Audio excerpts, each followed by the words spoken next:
Ketahuilah bahwa apa yang ada di langit dan apa yang ada di bumi seluruhnya bertasbih kepada Allah.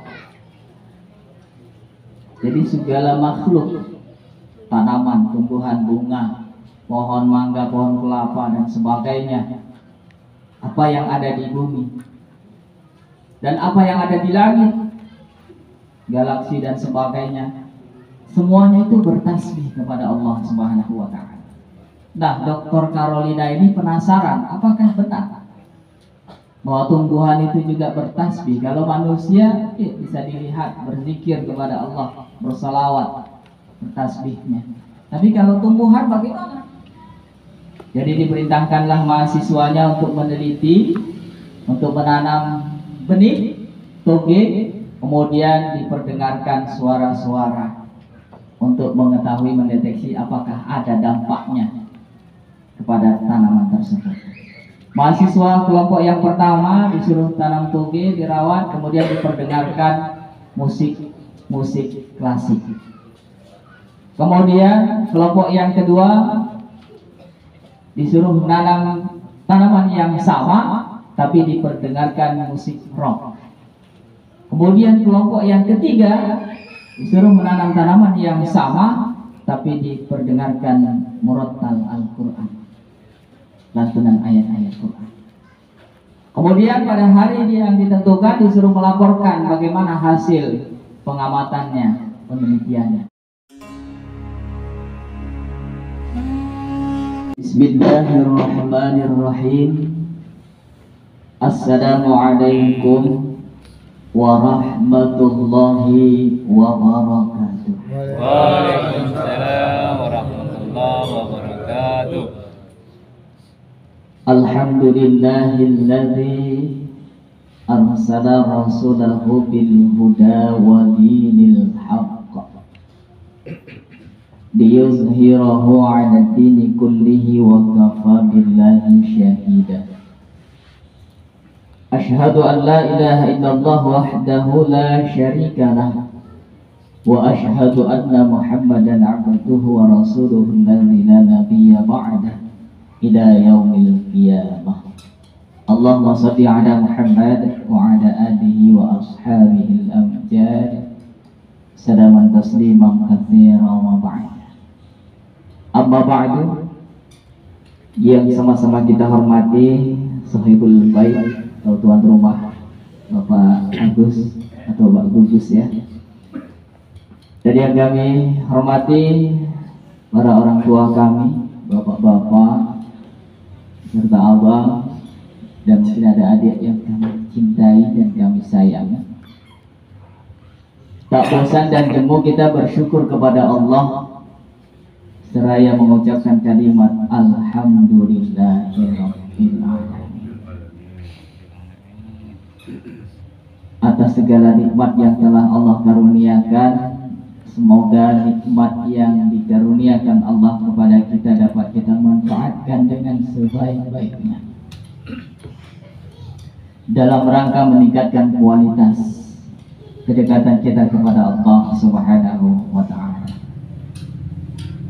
Kemudian tak lupa salawat dan salam kita sanjungkan kepada Rasulullah Muhammad sallallahu alaihi wasallam serta keluarga, sahabat dan para pengikutnya sekalian. Mudah-mudahan kita termasuk umatnya yang akan mendapatkan syafaat di yaumil qiyamah. Amin ya rabbal alamin. Bapak-bapak, saudara-saudara hadirin yang dimuliakan Allah Subhanahu wa Ta'ala, pada kesempatan ini saya mau cerita dulu. Bangsa Solomon atau Salomo, salah satu kebangsaan di Asia Pasifik bagian selatan, punya kebiasaan yang unik, yaitu meneriaki pohon. Mereka meneriaki pohon jika pohon tersebut dianggap mengganggu penduduk atau mengganggu masyarakat. Mungkin kalau di kampung kita ada pohon yang kita katakan angker, pohonnya besar, rimbun, biasa pohon serut ya, yang mengganggu masyarakat yang lalu lalang, yang ditumbangkan tidak bisa, dikampak, tidak mempan, disingso, tidak juga. Kalau di Medan Trio dulu ada di sebelum dibangunnya perumahan Payasari, nah itu di belakang saat mau dibangun itu ada satu pohon nangka di tengah sawah. Pohonnya kecil, enggak yang begitu besar pohonnya. Tapi ketika didatangkan orang yang untuk menumbangkan pakai kampak enggak mempan, pakai singso juga enggak bisa. Kontraktornya habis pikir, turunkan alat berat, panggillah doser untuk menyorok ya. Disorok pakai doser, bukan pohon nangkanya yang tumbang, rantingnya yang putus. Padahal pohonnya nggak begitu besar ya. Akhirnya ya, mau tidak mau panggilkan orang pintar, barulah bisa ditumbangkan pohon tersebut. Nah, kalau bangsa Solomon ini untuk menumbangkan pohon yang seperti tadi yang nggak bisa ditumbangkan dengan kampak, singso dan sebagainya, mereka mengumpulkan tokoh-tokoh masyarakat, kumpul, kemudian buat kesepakatan, kumpul di tempat itu, di pohon itu, yang badannya besar, yang kuat, suruh naik ke pohon itu. Sampai di atas dikomandoi oleh satu orang, diteriaki pohon tadi, dicaci, dimaki dengan kata-kata kasar, dengan kata-kata keji, dengan harapan supaya pohon tadi mati. Dan ternyata para hadirin yang dimuliakan Allah, pohon yang tadi awalnya segar, rimbun, lambat laun, hari demi hari mulailah layu, kemudian kering daunnya, berguguran, sampai ranting-rantingnya pun gugur, mati pohon tersebut. Padahal pohonnya besar, rindang, tapi ketika dilontari ucapi kata-kata kotor, akhirnya pohon tadi mati. Nah, dari cerita ini kita kaitkan dengan kita sebagai manusia, terlebih mohon maaf kita sebagai orang tua. Kata-kata kotor, kata-kata keji yang kita ucapkan, yang kita lontarkan kepada manusia, terlebih kepada anak, itu ternyata berdampak buruk, berdampak negatif. Seorang profesor neuroscience dalam penelitiannya, beliau menegaskan bahwa satu ucapan makian atau cacian, kata kotor yang kita lontarkan kepada anak kita itu bisa mematikan 1 miliar sel saraf otak.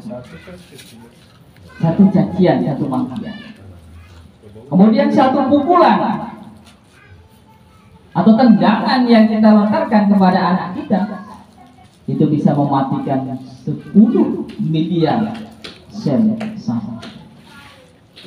Jadi ternyata kata kotor, kata keji, kata kasar yang kita lontarkan kepada seseorang itu bisa mematikan sel saraf yang ada di dalam tubuh kita. Ya, termasuk kita sebagai suami. Kalau kita terlalu sering dibentak sama istri kita, pernah Pak? Misalnya mau makan, tengok sayurnya cuma tumis kangkung, Bu, apa? Padahal bapaknya ngomongnya lembut, sayurnya cuma tumis kangkung. Ya apa meneh? Mana iku ya wis. Mau makan, tengok sayurnya tumis kangkung.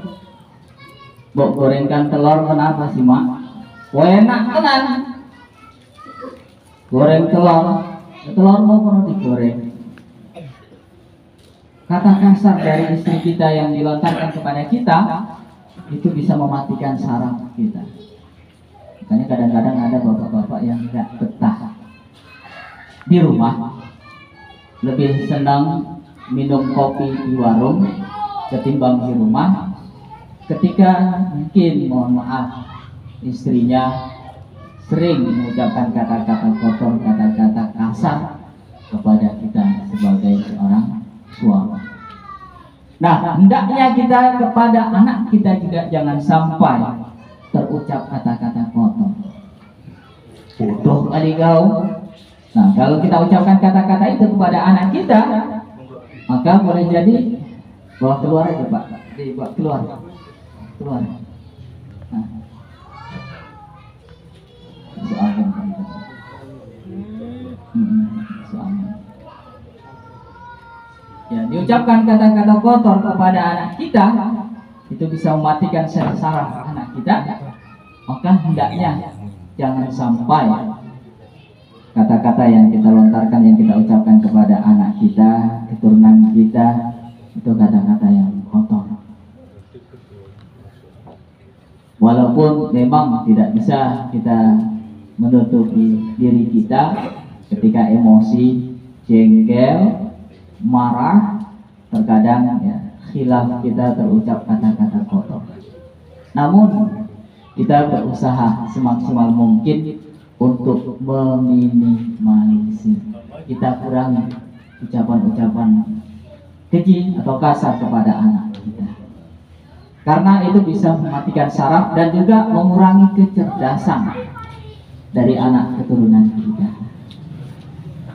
Lalu apa sebaliknya yang harus kita lakukan?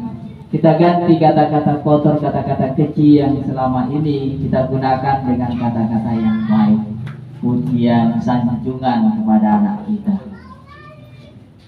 Profesor Elias PhD, beliau menyatakan bahwa satu pujian, sanjungan yang kita ucapkan kepada anak kita itu bisa menghidupkan 10 miliar sel saraf. Maka dari itu, jemaah yang dimuliakan Allah Subhanahu wa taala, mari kita perbanyak ucapan-ucapan baik, kalimat-kalimat thayyibah yang keluar dari lisan kita. Apalagi sebentar lagi kita masuki bulan suci Ramadan. Ya, kita perbanyak berzikir, ucapan-ucapan yang baik. Niscaya ucapan-ucapan baik kita, zikir kita kepada Allah Subhanahu wa taala akan membangkitkan kembali ya, energi ketakwaan kita, kedekatan kita kepada Allah, dan juga sel-sel saraf yang selama ini barangkali sudah mulai redup atau bahkan sudah mulai mati akan hidup kembali. Tentunya ada cara yang harus kita lakukan. Dalam sebuah penelitian, Dr. Carolina MSc, beliau penasaran kepada firman Allah Subhanahu wa taala dalam surah Ad-Dur ayat ke-41, A'udzu billahi minasyaitonir rajim. Bismillahirrahmanirrahim. Alam tara annallaha yusabbihu lahu man fis samawati wal ardi wat thayru saffat. Yang artinya, ketahuilah bahwa apa yang ada di langit dan apa yang ada di bumi seluruhnya bertasbih kepada Allah. Jadi segala makhluk, tanaman, tumbuhan, bunga, pohon mangga, pohon kelapa dan sebagainya, apa yang ada di bumi dan apa yang ada di langit, galaksi dan sebagainya, semuanya itu bertasbih kepada Allah Subhanahu wa taala. Nah, Dr. Carolina ini penasaran, apakah benar bahwa tumbuhan itu juga bertasbih? Kalau manusia bisa dilihat berzikir kepada Allah, bersalawat, bertasbihnya. Tapi kalau tumbuhan bagaimana?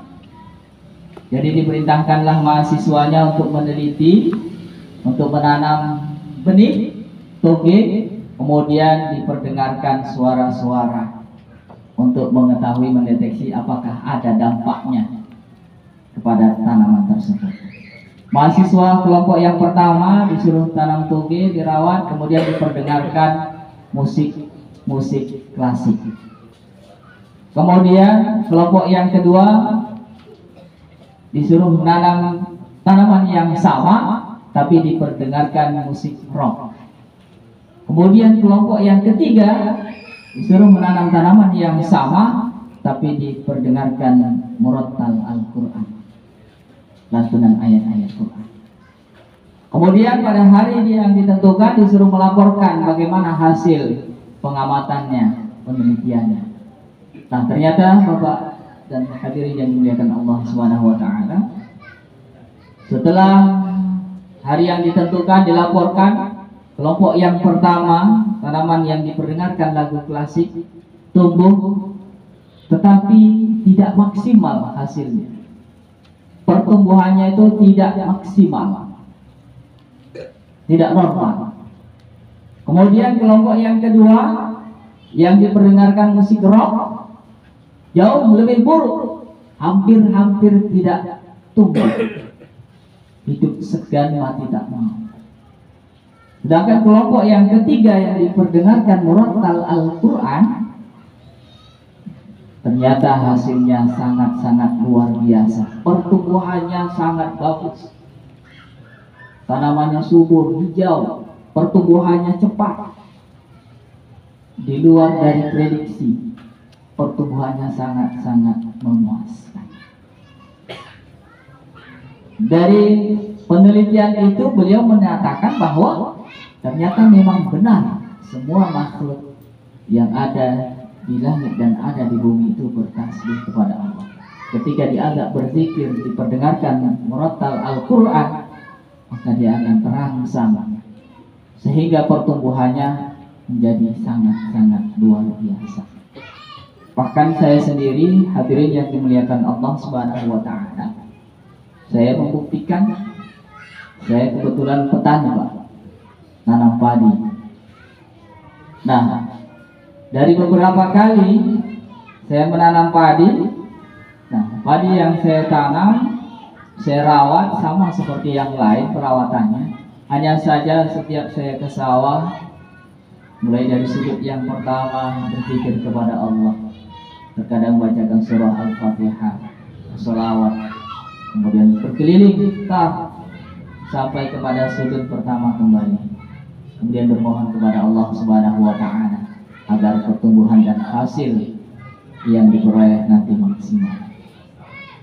Ternyata apa jemaah yang dimuliakan Allah Subhanahu wa taala, kalau dilihat dari keadaan kondisi pohonnya atau batangnya, itu sepertinya sih tidak jauh berbeda sama yang lainnya.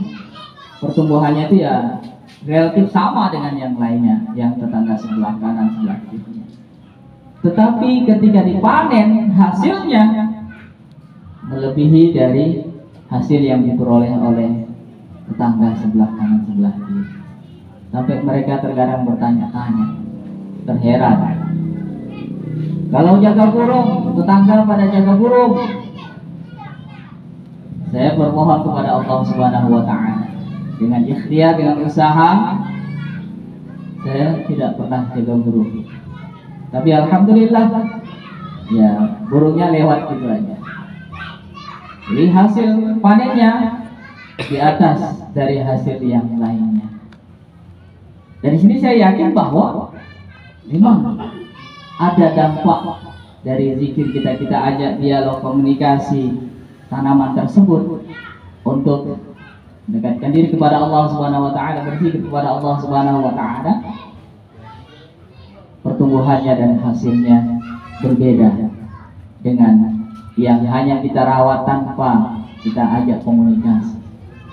Maka kepada kita, hadirin yang dimuliakan Allah, kalau kita nanam sesuatu, apakah nanam pohon mangga, pohon kelapa dan sebagainya, jangan hanya kita rawat saja, kita ajak komunikasi, kemudian kita bangun kedekatan dan kita pancing untuk berzikir kepada Allah Subhanahu wa taala.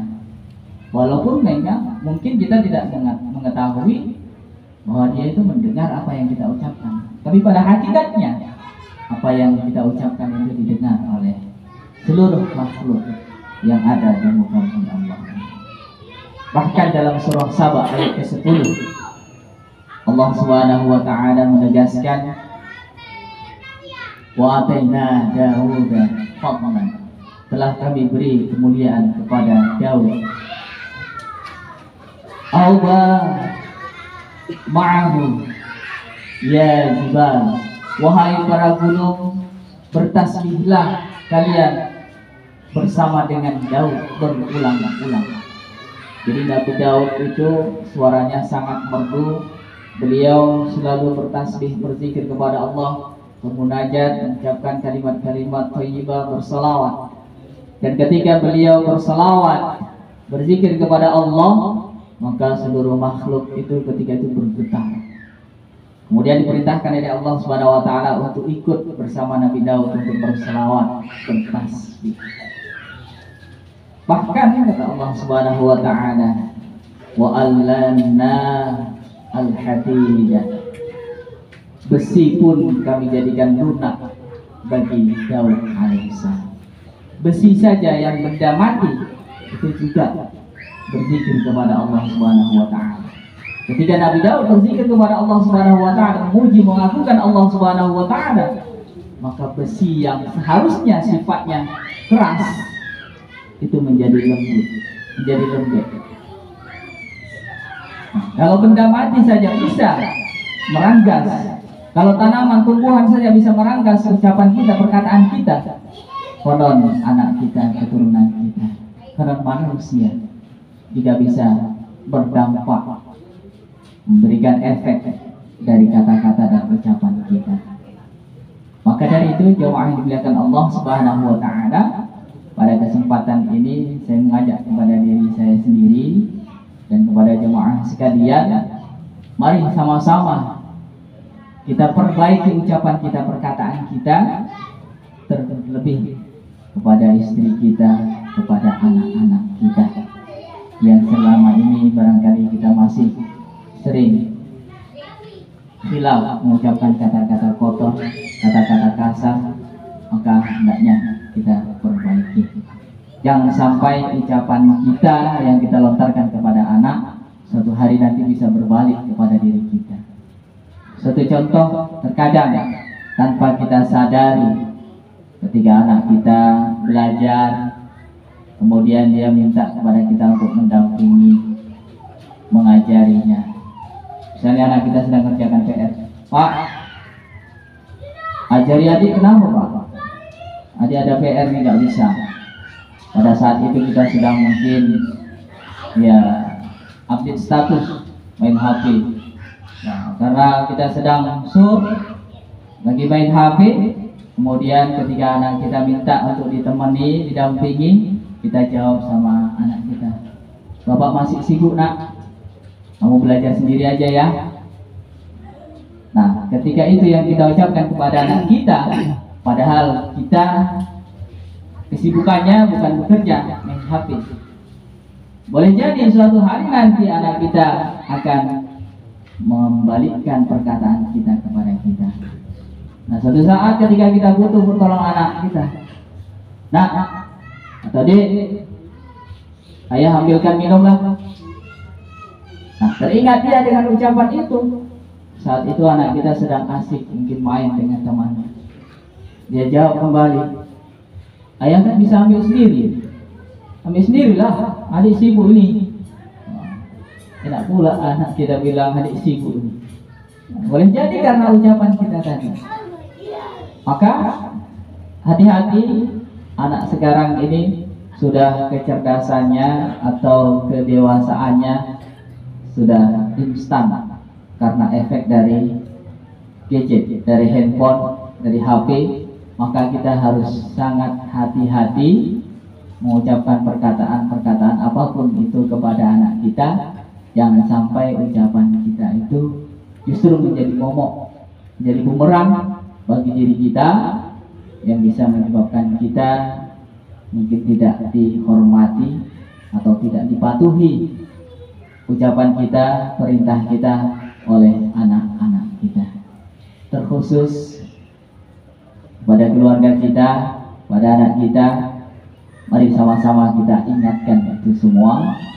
Kemudian karena sebentar lagi masuk bulan suci Ramadan, mari sama-sama kita ingatkan diri kita, istri kita, kalau mungkin masih ada hutang puasa, untuk sama-sama kita motivasi dan kita ajak untuk membayar hutang puasa kita. Kalau tahun lalu ada hutang, mungkin ada, kalau istri kita atau anak kita yang sudah balik, sudah pasti punya hutang. Nah, itu harus dibayar. Demikian pula bagi kita yang mungkin tahun lalu pernah kita mungkin ketika puasa sakit, kemudian kita tidak bisa menunaikan ibadah puasa, maka sebelum memasuki bulan suci Ramadan, kita punya kesempatan, punya waktu, kita gunakan untuk menunaikan ibadah puasa, untuk mengganti puasa kita. Kita ingatkan istri kita, anak kita, karena itu adalah tanggung jawab kita sebagai seorang ayah. Karena itu akan dimintai pertanggungjawaban. Kullukum ra'in wa kullukum mas'ulun an ra'iyyati. Tiap-tiap kamu adalah pemimpin dan akan dimintai pertanggungjawaban oleh Allah terhadap yang kamu pimpin, termasuk dari ucapan kita. Mungkin ini saja tausiah yang dapat saya sampaikan pada kesempatan ini. Kesimpulannya bahwa ucapan yang baik yang kita lontarkan kepada anak keturunan kita itu akan berefek baik kepada anak keturunan kita, membangkitkan kecerdasannya. Sebaliknya, perkataan buruk, perkataan keji, perkataan kotor yang kita ucapkan kepada anak kita itu bisa mematikan saraf dan kecerdasan anak kita. Bahkan menjadikan anak kita menjadi pemalu, introvert, tertutup, tidak percaya diri, sehingga kecerdasannya pun akan menurun. Yang mungkin saja anak kita di SD cerdas, ranking 1, tapi begitu SMP ternyata anak kita menurun prestasinya dari 10, 20 sampai akhirnya ranking terakhir. Boleh jadi karena kesalahan kita dalam memperlakukan anak kita ketika dia masih usia SD. Mudah-mudahan tausiah ini bermanfaat bagi kita semuanya, dan mudah-mudahan istri kita, anak keturunan kita menjadi anak yang soleh dan solehah. Amin ya Rabbal